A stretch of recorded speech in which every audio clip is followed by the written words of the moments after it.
Welcome to infinity class. Twelfth class के physics के first unit electrostatics chapter पे हम डिस्कस करेंगे। इसका पॉइंट हम लेते हैं आज। जो पॉइंट है वो है electric field and intensity. Electric field and intensity मतलब विद्युत क्षेत्र एवं तीव्रता। विद्युत क्षेत्र एवं तीव्रता तो क्या होता है, देखिए कोई बिंदु आवेश हो कि कोई बिंदु आवेश Q है और इसके पास कोई अन्य परीक्षण आवेश, कोई दूसरा चार्ज अगर ले करके आते हैं तो क्या होता है, ये परीक्षण आवेश जो है, ये जो परीक्षण आवेश है Q, परीक्षण आवेश जो Q है वो क्या करे, इस बिंदु आवेश के कारण किसी बल का अनुभव करे। क्या करे, किसी बल का अनुभव करे। वो बल कोई भी हो सकता है, आकर्षण या प्रतिकर्षण बल हो सकते हैं। आकर्षण या प्रतिकर्षण, दोनों में से कोई भी फोर्स हो सकता है, अप्लाई हो सकता है। आकर्षण या प्रतिकर्षण बल का जब अनुभव करता है तो उस क्षेत्र को हम क्या अनुभव करें, तो उस क्षेत्र को, जिस फील्ड में वो क्या कर रहा है, जो परीक्षण आवेश है वो आकर्षण या प्रतिकर्षण बल का अनुभव कर रहा है, तो उस पूरे क्षेत्र को हम क्या कह देते हैं, विद्युत क्षेत्र बोलते हैं। अब इसे थोड़ा सा और देखते हैं। देखिए हमारे पास ये एक बिंदु आवेश है, ये क्या है, एक बिंदु आवेश है। बिंदु आवेश के पास जो परीक्षण आवेश को जितना पास लेकर के आते हैं तो बल जो होता है, बल का मान क्या होने लगता है, बल बढ़ता है, बल बढ़ता है। और परीक्षण आवेश को जितना दूर लेकर के जाते हैं, ये दूर लेकर के जाते हैं तो क्या होता है, घटता है। और अनंत पर जो फोर्स होता है वो क्या हो जाता है, बिल्कुल ख़त्म हो जाता है। अनंत पर जो लगने वाला बल होता है वो बल ख़त्म हो जाता है। इसके लिए अकॉर्डिंग हम डेफिनेशन इसकी दे सकते हैं कि किसी आवेश के चारों ओर का वह क्षेत्र, अगर डेफिनेशन दें हम तो किसी आवेश के चारों ओर का वह क्षेत्र लिख देते हैं, किसी आवेश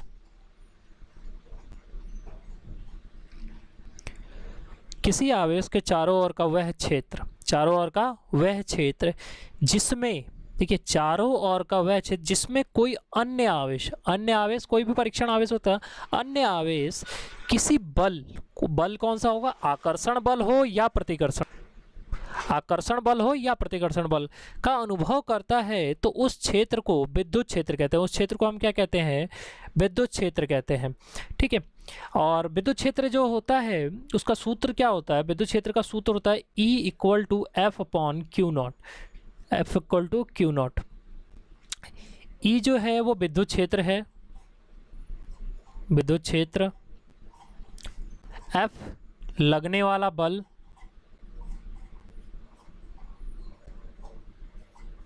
और जो Q है वो परीक्षण आवेश है, परीक्षण आवेश। विद्युत क्षेत्र एक सदिश राशि है। क्यों, विद्युत क्षेत्र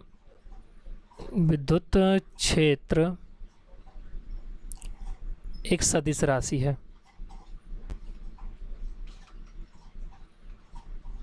देखिए सदिश राशियाँ क्या होती हैं, सदिश राशि में क्या होती है, दिशा और परिमाण अगर ज्ञात हो, दिशा और परिमाण मतलब डायरेक्शन और मैग्नीट्यूड अगर हमें पता है तो हम उसे क्या बोलते हैं, वेक्टर क्वांटिटी बोलते हैं, सदिश राशि बोलते हैं।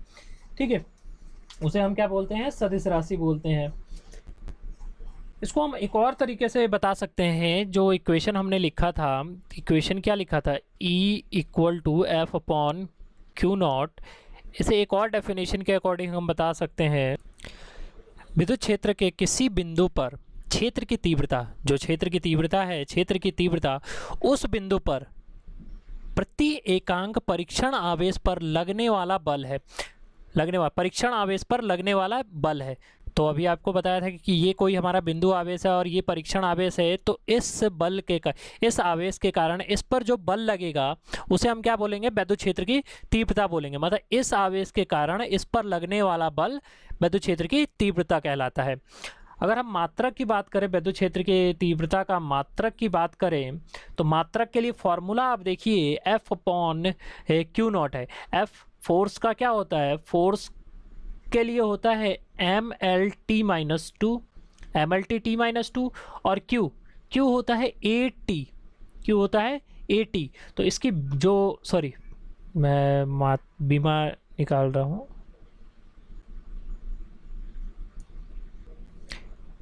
मैं बीमा निकाल रहा हूँ इसकी। तो बीमा क्या हो जाएगा, MLT माइनस 3A माइनस 1, ये हमारे पास इसकी बीमा आ गई। जबकि इसका मात्रक जो होता है, मात्रक क्या होता है, मात्रक न्यूटन पर कूलम, मात्रक क्या होगा, न्यूटन पर कूलम है। फोर्स का मात्रक क्या होता है, न्यूटन, और चार्ज आवेश का मात्रक क्या होता है, कूलम। तो इसका मात्रक क्या हो गया, न्यूटन पर कूलम होता है। बिंदु आवेश Q से, बिंदु आवेश Q से r दूरी पर, बिंदु आवेश Q से r दूरी पर तीव्रता हमें ज्ञात करनी है। तीव्रता जब हमें r दूरी पर हमें ज्ञात करनी है, तो इसके लिए हम क्या करेंगे, देखिए ये हमने एक डायग्राम लिया जहाँ पर बिंदु O पर प्लस Q आवेश है, और जिससे r दूरी पर कोई बिंदु P है जहाँ पर हमारा परीक्षण आवेश प्लस Q है। ठीक है, तो बिंदु O पर स्थित प्लस Q आवेश के कारण बिंदु P पर उपस्थित Q नॉट आवेश पर लगने वाला जो बल होगा उसकी दिशा क्या होगी, F, वेक्टर F, और विद्युत क्षेत्र की तीव्रता भी ये होगी। तब हम कूलाम का नियम जानते हैं, कूलाम के नियमानुसार कूलाम के नियमानुसार क्या कहता है कि फोर्स जो होता है वो होता है 1/4 पाई एप्सिलॉन नॉट Q, दोनों आवेशों के गुणनफल के अनुक्रमानुपाती होता है, और बीच की दूरी के वर्ग के व्युत्क्रमानुपाती होता है। ये हमारे पास फोर्स आ गया। हमें फाइंड आउट करना है विद्युत क्षेत्र की तीव्रता, हमें तीव्रता निकालनी है। तो विद्युत क्षेत्र की तीव्रता, विद्युत क्षेत्र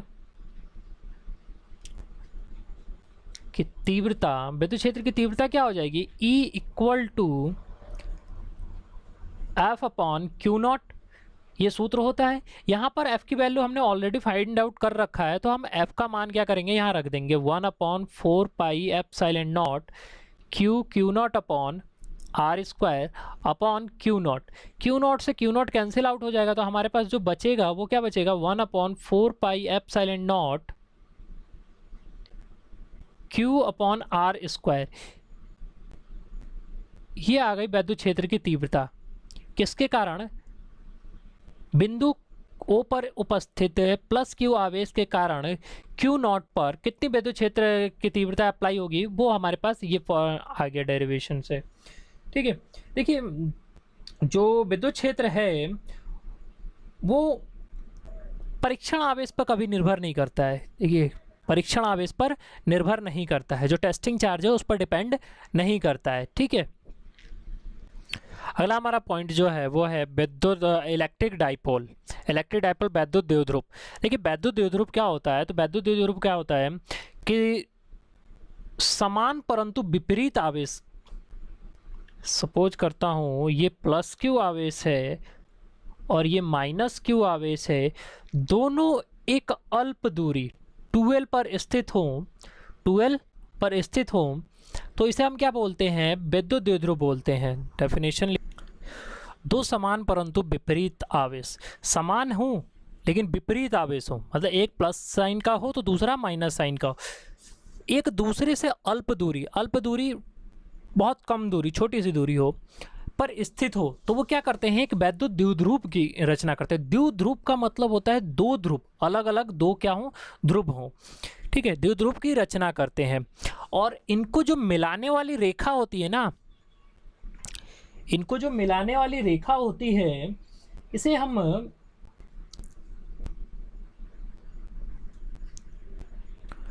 को द्विध्रुव का अक्ष बोलते हैं, द्विध्रुव का अक्ष बोलते हैं। जो मिलाने वाली रेखा होती है उसे हम क्या बोलते हैं, द्विध्रुव के अक्ष बोलते हैं। ठीक है, अब अगर हम विद्युत द्विध्रुव की बात कर लेते हैं तो एग्जाम्पल में जैसे ले लेते हैं HCl है, तो H में क्या होता है, स्लाइटली पॉजिटिव होता है और Cl में स्लाइटली नेगेटिव होता है। ये भी एक विद्युत द्विध्रुव है, ये भी क्या है, एक विद्युत द्विध्रुव हैं जिनके बीच की दूरी 0.1 एंगस्ट्रम होती है। बीच की दूरी कितनी होती है? बीच की दूरी 0.1 एंगस्ट्रम होती है। ठीक है, अब हम बात करते हैं इसी कॉन्सेप्ट को, द्विध्रुव आघूर्ण। द्विध्रुव आघूर्ण। तो देखिए द्विध्रुव आघूर्ण क्या होता है। द्विध्रुव आघूर्ण बहुत सिंपल सा है, इसी कॉन्सेप्ट में इसे हम समझ सकते हैं। द्विध्रुव आघूर्ण क्या है कि दोनों में से किसी एक आवेश और इनके बीच की दूरी के गुणनफल को, आवेश तथा किसी एक आवेश, किसी एक आवेश एवं इनके मध्य की दूरी, इनके मध्य की दूरी के गुणनफल को, के गुणनफल को क्या कहते हैं? वैद्युत द्विध्रुव आघूर्ण कहते हैं। किसे? आवेश और इनके बीच की दूरी के गुणनफल को वैद्युत द्विध्रुव आघूर्ण कहते हैं। और वैद्युत द्विध्रुव आघूर्ण को हम P से प्रदर्शित करते हैं। किससे प्रदर्शित करते हैं? P से प्रदर्शित करते हैं। वैद्युत द्विध्रुव आघूर्ण को वेक्टर P से प्रदर्शित करते हैं। तो P इक्वल टू क्या हो गया? 2L, ये बीच की दूरी है, इनटू आवेश Q। तो फॉर्मूला जो बन जाता है 2QL। ये वैद्युत द्विध्रुव आघूर्ण का सूत्र आ गया हमारे पास। वैद्युत द्विध्रुव आघूर्ण का जो मात्रक होता है, मात्रक क्या होगा? तो मात्रक देखिए, ये एक कांस्टेंट वैल्यू है। 2 क्या है? कांस्टेंट है, इसका हमें कुछ नहीं करना है। Q कूलाम और लेंथ डिस्टेंस है, तो इसको क्या बोलते हैं? मीटर। तो कूलाम मीटर होता है इसका मात्रक। और इसकी बीमा क्या हो जाएगी? Q का बीमा क्या होती है? 80 और लेंथ की बीमा क्या होती है? L। तो हमारे पास जो बीमा आएगा वो क्या आएगा? m0 L T A। ये हमारा क्या आ गया? वैद्युत द्विध्रुव आघूर्ण की बीमा आ गई। हमारे पास जो नेक्स्ट टॉपिक लेते हैं वो है विद्युत द्विध्रुव के कारण। विद्युत द्विध्रुव के कारण अक्षीय स्थिति में वैद्युत क्षेत्र की तीव्रता। अक्षीय स्थिति में वैद्युत क्षेत्र की तीव्रता हमको ज्ञात करनी है। तो सबसे पहली बात करते हैं इसके डायग्राम की, कि इसका डायग्राम कैसे बनेगा। तो देखिए वैद्युत द्विध्रुव की बात कही गई है, तो हमारे पास 2 ध्रुव होने चाहिए, 2 आवेश होने चाहिए। तो देखिए पहला आवेश हमारे पास ले लेते हैं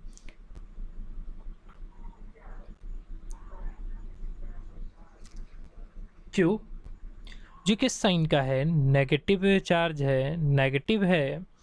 और दूसरा हम Q प्लस ले लेते हैं,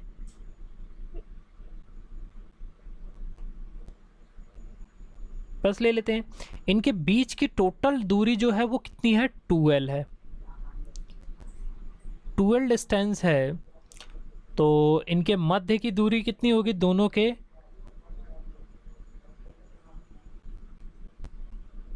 L और L डिस्टेंस होगा।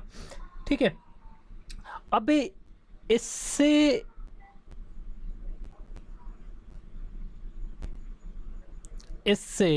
कुछ R दूरी पर कोई बिंदु P है। इस P बिंदु पर हमें वैद्युत क्षेत्र की तीव्रता ज्ञात करनी है। इस P बिंदु पर अगर हमें वैद्युत क्षेत्र की तीव्रता ज्ञात करनी है, देखिए O बिंदु से R डिस्टेंस पर है। कितने डिस्टेंस पर है? R डिस्टेंस पर वैद्युत क्षेत्र की तीव्रता ज्ञात करनी है। तो वो जो इस पर लगेगा वैद्युत क्षेत्र अप्लाई होगा, वो कितना अप्लाई होगा? E2 और E1। E2 और E1, जो परिणामी वैद्युत क्षेत्र होगा वो क्या होगा? E equal to E1 plus E2, ये हमारे पास आएगा। ठीक है,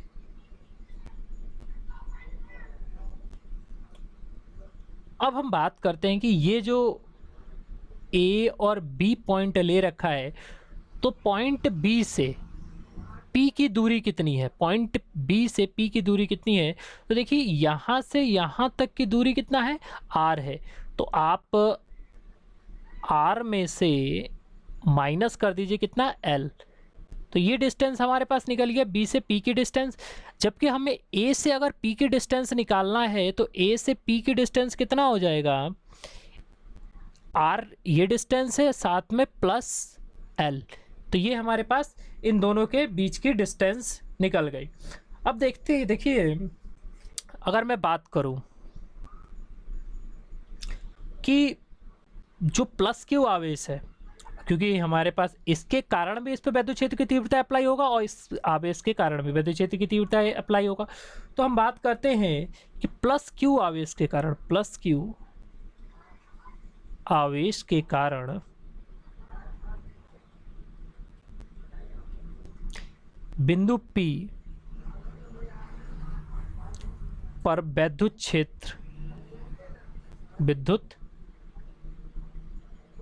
क्षेत्र की तीव्रता, विद्युत क्षेत्र की तीव्रता कितनी हो जाएगी, वो E1, कितना, E1 equal to 1/4 pi epsilon, क्योंकि हमने पीछे पढ़ा, और कितना है Q अपॉन डिस्टेंस कितनी है यहाँ से यहाँ तक की R माइनस एल का होल स्क्वायर। इसे हम समीकरण 1 ले लेते हैं, इसी प्रकार जो माइनस क्यू आवेश है उसके कारण, माइनस क्यू आवेश के कारण बिंदु P पर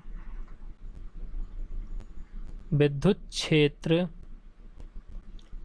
की तीव्रता कितनी होगी, वो हो जाएगा E2 equal to 1/4 pi epsilon naught Q।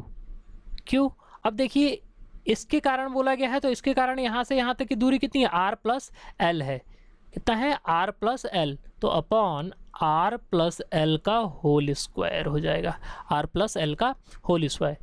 ये समीकरण 2 बन गया हमारे पास। अब जो क्वेश्चन में यहाँ पर दे रखा था कि हमें इन दोनों के कारण बिंदु P पर विद्युत क्षेत्र की तीव्रता निकालनी है, तो इसका परिणामी हो तो रहा है E equal to E1 plus E2, होना क्या चाहिए, E equal to E1 plus E2। P पर परिणामी विद्युत क्षेत्र, परिणामी विद्युत क्षेत्र कितना होना चाहिए, वो E इक्वल टू कितना होना चाहिए, E1 प्लस E2। लेकिन यहाँ पर हम जब देख रहे हैं E equal to E1 plus E2, लेकिन हम यहाँ देख क्या रहे हैं, अगर हम इस डायग्राम को ध्यान से देखें तो E1 और E2 की दिशा कैसी है, एक दूसरे से विपरीत है। E1 और E2 की दिशा क्या है, एक दूसरे से विपरीत है। तो जो परिणामी विद्युत क्षेत्र होगा वो क्या हो जाएगा, परिणाम E1 व E2 की दिशा विपरीत है, अतः E1 जो है वो ग्रेटर होगा किससे, E2 से, E1 is greater than E2। सो हमारे पास जो फॉर्मूला बनेगा E equal to E1 minus E2, E1 minus E2, ठीक है, E1 माइनस E2। ये हमें इस सूत्र में हमें क्या करना है, समीकरण 1 और समीकरण 2 से जो वैल्यू आई है उसे हम रख देंगे। चलिए यहाँ रखते हैं, E equal to 1/4 pi epsilon naught Q upon R minus 1 का whole square minus 1/4 pi epsilon naught Q upon R plus L का होल स्क्वायर। अब यहाँ अगर फंक्शन में आप देख रहे हैं तो ये कॉमन वैल्यू है दोनों में और ये भी कॉमन वैल्यू है दोनों में, तो इसको हम क्या कर लेते हैं, बाहर ले लेते हैं, q upon 4 pi epsilon naught. तो हमारे पास जो बचेगा वो बचेगा 1 अपॉन r माइनस एल का whole square minus 1 upon r plus L का होल स्क्वायर, ये हमारे पास बच गया। ठीक है, अब यहाँ पर अगर हम देखें तो q upon 4 pi epsilon not, इन दोनों का एलसीएम कितना आएगा, इन दोनों का एलसीएम कितना आएगा, तो एलसीएम जो आएगा वो r माइनस एल का स्क्वायर और r प्लस एल का होल स्क्वायर आएगा। ठीक है, और हमारे पास क्या आ जाएगा, r प्लस एल का whole square minus r minus L का होल स्क्वायर। ठीक है, एलसीएम लेकर के आपको ये सॉल्व करने आता ही होगा। q upon 4 pi epsilon not, देखिए इसे हम क्या लिख सकते हैं, इसे हम लिख सकते हैं are square minus L square, क्योंकि a माइनस बी और a प्लस बी का फॉर्मूला बन रहा है, उसे हम क्या लिख सकते हैं, a square minus B square का होल स्क्वायर, ये हमारे पास बन गया। अब इसे हम ओपन कर लेते हैं, तो R square plus L square plus 2rl minus R square, इसको अभी रखते हैं, plus L square minus 2rl, ये हमारे पास आ गया। अब देखिए जब माइनस इस माइनस के अंदर मल्टीप्लाई करेंगे तो फंक्शन हमारे पास जो बनेगा वो बनेगा E equal to q upon 4 pi epsilon naught R square plus L square plus 2rl minus R square minus L square plus 2rl upon R square minus L square का whole square, ये हमारे पास बन जाएगा, function बन गया। अब ये देखिएगा आप यहाँ से कैंसिल आउट हो रहे हैं, आर स्क्वायर से कैंसिल आउट हो रहा है, एल स्क्वायर से कैंसिल आउट हो रहा है, तो हमारे पास बचा क्या, 4rl upon q r square minus L square का whole square q upon 4 pi epsilon not, ये हमारे पास बच गया, विद्युत क्षेत्र आ गया। लेकिन इसे हम और सॉल्व कर सकते हैं, कैसे सॉल्व कर सकते हैं, q को अंदर लेके जाइए, 1 upon 4 pi epsilon naught 2r into 2ql upon R square minus L square का होल स्क्वायर। देखिए 2 2 जा 4 और बाकी RQL ये एक साथ ही रहा, और आप जानते हैं कि P इक्वल टू क्या होता है, 2QL होता है, तो इसे हम क्या लिख सकते हैं, P लिख सकते हैं 1 upon 4 pi epsilon naught 2RP upon R square minus L square का होल स्क्वायर।